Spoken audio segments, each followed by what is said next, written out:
In this video, we're diving into the transportation and core components of two of the biggest names in vertical wall printing, the wallPen and the DXonJet. We're talking weight, footprint, how they break down, and what it's really like to move these machines from job to job.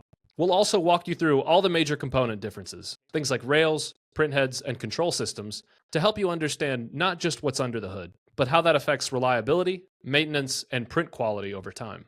This video is a part of a full playlist where we're reviewing both machines from every angle. You can find the full playlist linked in the description below. And while you're down there, grab a copy of our Wall Printer Buyer's Guide. It's packed with insider tips, pricing insights, and questions to ask before you buy. Whether you're working out of a studio, hauling gear upstairs, or trying to figure out if it fits in your SUV, this is the stuff that matters. Let's get into it. Time to talk transportation. So this is the wallPen packed into my car. I've got a 2014 Jetta sports wagon, so we've got a good bit of room here, but it's not huge. You definitely don't need a utility van to bring this printer around. We've even seen people pack it into a Toyota Prius or a Honda Civic, although I think you would miss room for the latter in that instance, especially extra storage if you're traveling for a week-long project. You know, I've got room here to add backpacks or whatever else I might need without entirely obstructing my rear view.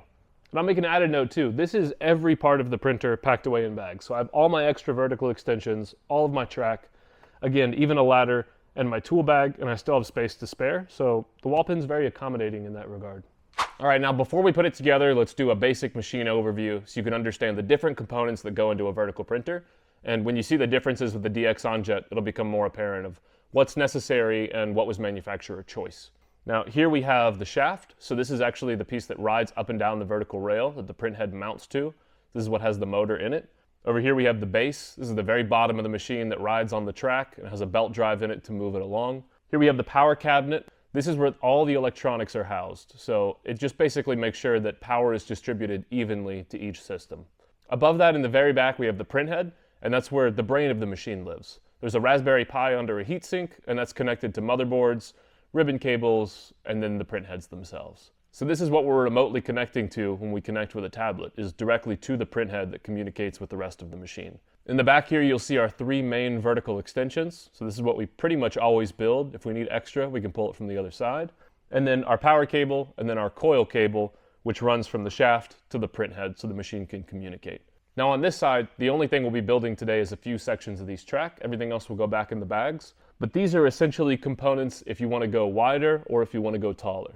We won't really be building anything on this side other than a few of these sections of track. Now there is 20 feet of track here in total, and you can also Looney Tunes the track. So once you get 15 feet into a print, if you need more than the 20 feet, you can grab the back section, a few of those, and put them on the front section. And theoretically, you could do that forever and have infinite width with this printer. Just past that, you'll see two longer vertical extensions. These are a little longer than the base 3, and they just let you add height to the printer. We also have extra stabilizing struts for when you go higher so the machine stays nice and stable. One really important thing worth mentioning here, because it's something that wallPen does so well, is that this whole thing really goes together like Legos. It's one tool, and that's different from any other printer on the market. With most printers, you're having to pull out an Allen key set, maybe even a Phillips screwdriver to put all these components together. And with the wallPen, you can see, let me grab one of these track sections here. The bolts even stay in place, which is huge for me. There's a little O-ring that keeps any of these bolts from falling out, so they're not going anywhere. And that's universal across the entire machine, other than the shaft. There's a print head mounting bolt that has to come out. But you do get spares of those in the kit, which is another nice touch. But personally, this thing is just so much easier to put together with one tool, one 6mm Allen key, and all the bolts staying in place than it would be otherwise. Having to keep up with those bolts, having to know what goes where, it really makes it obvious what component plugs in. So here's the DXonJet fully packed in a car. This is a little more awkward because I don't have the carrying cases that DXonJet now offers with the system. So if you're gonna get it, I would highly recommend the bags. This is a bit of a pain to put everything in and try to make sure it's not gonna rattle while you're driving. So I tried to do some extra Tetrising here and make sure that everything was secure and wouldn't go anywhere while I was driving. Now I might need to strap these bins down, but again, with the carrying cases, this would be a lot easier. At the very least, go to Lowe's or Home Depot and get you some heavy-duty storage bins, because that would make this process a lot more simple. Now this is every part of the machine. So I've got all my spare parts, all my extra extensions. You don't necessarily need to bring this to every site. And with the carrying bags, you could probably fit a ladder in here as well. I was unable to just because I can't stack as well as I could if I had bags. Now with the DXonJet, I'm finding it takes up more space than the wallPen does. I would imagine if you had bags, there'd be some empty areas as well, and so it'd take up a similar amount of space, if not a little bit more, but it'd be easier to stack. So you might want to consider a little bit of a bigger car, although I think if we had the carrying cases, we could fit it in this car well and have a ladder and backpacks in here. Here we've got the DXonJet totally broken down, and you will notice there's significantly more parts than we have with the wallPen.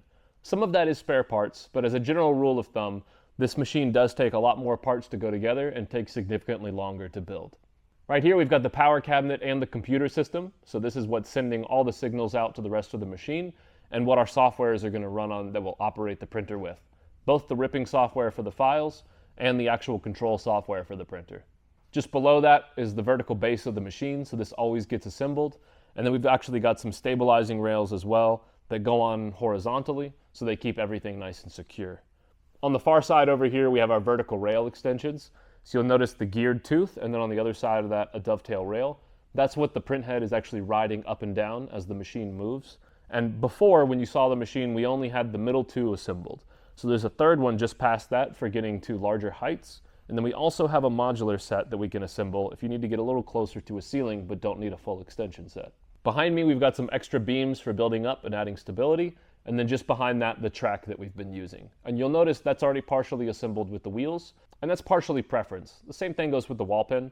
Sometimes people leave the track mostly assembled and they just put segments of it in their car. Sometimes you break it all down into pieces and put it in bags or boxes.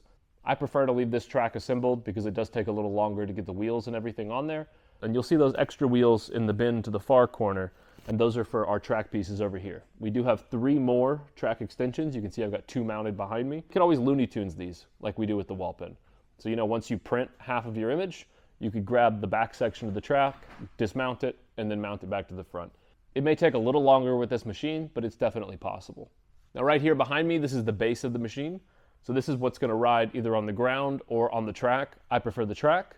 And you'll notice on the base it has a little hole in the middle, and that's where you add the motor if you want to run on the track so that it can ride this geared rail. And that's this piece right here beside me. This is the motor and then the toothed gear that rides the track. It's pretty easy to mount.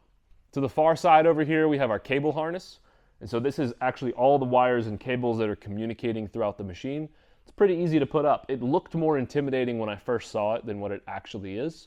You simply drape it over one of the top pieces, and then each connection on the back of the power cabinet is a unique pin connection, which makes it much easier. Again, that was something that intimidated me first seeing it and saying, oh no, I have to plug 8 or 9 cables in. Luckily, like looking at them right now, 7-pin, 4-pin, 5-pin. So I'm not confused about which cable goes where. They only plug in one spot, and so that makes the whole process a lot simpler. Just above our cable harness, we have a shaft. We talked about this with the wallPen. That's the motor that's actually mounting to the vertical rails and driving the print head up and down. We have our print head in this box right here, which is a nice carrying case for it. And just beside that, some spare parts, like a spare fiber optic cable, as well as some extra brackets for when you're building at height. We also have a spare cable harness in this back container right here, which is another nice touch from DXonJet. Not only do they give you a spare cable harness, they also give you some other spare parts, like bearing housings. So these little gray and green bearing housings that you see mounted to the vertical rail on the far side there, we have an extra set of those for when they degrade, So like a year down the road, if you hear a little bit of grinding from them, you can swap them out, because that's natural for those to get wear and tear over time. At the very top corner, we've got our box of giant bottles of ink, and then just past that, some extra little spare parts, as well as some tools. And then we can't forget our big old trusty roll of paper that China sent us, which is great to cut sheets on to do little test prints or to do your nozzle check. All right, now that we've got a good understanding of all the components of this machine and how many pieces it has, let's put it together. Now both of these printers can be stored just standing up in a garage or in an office space. You can also pack them away in bags, although the only difference here is that the DXonJet does need to be purged every 72 hours. Now it has an automatic purge function every 48 hours that it'll do when you put it in travel mode, which is nice. So you can leave it unattended for a long period of time, but it'll need to be plugged into the wall and running like it is now. Doesn't take up much power. Now you can see transporting and breaking down a wall printer isn't just about the specs. It's about what fits where, what travels well, and where things get tricky. If this video helped, hit the link in the description to grab our wall printer buyer's guide. It's loaded with everything you need to feel confident about your purchase, especially if you're still weighing your options. And if you want to see more on how these two printers compare, click here to watch the full playlist. In next week's episode, we'll be diving into assembly, where we'll go over how long it really takes, what tools you need, and what to watch out for. I'll see you there.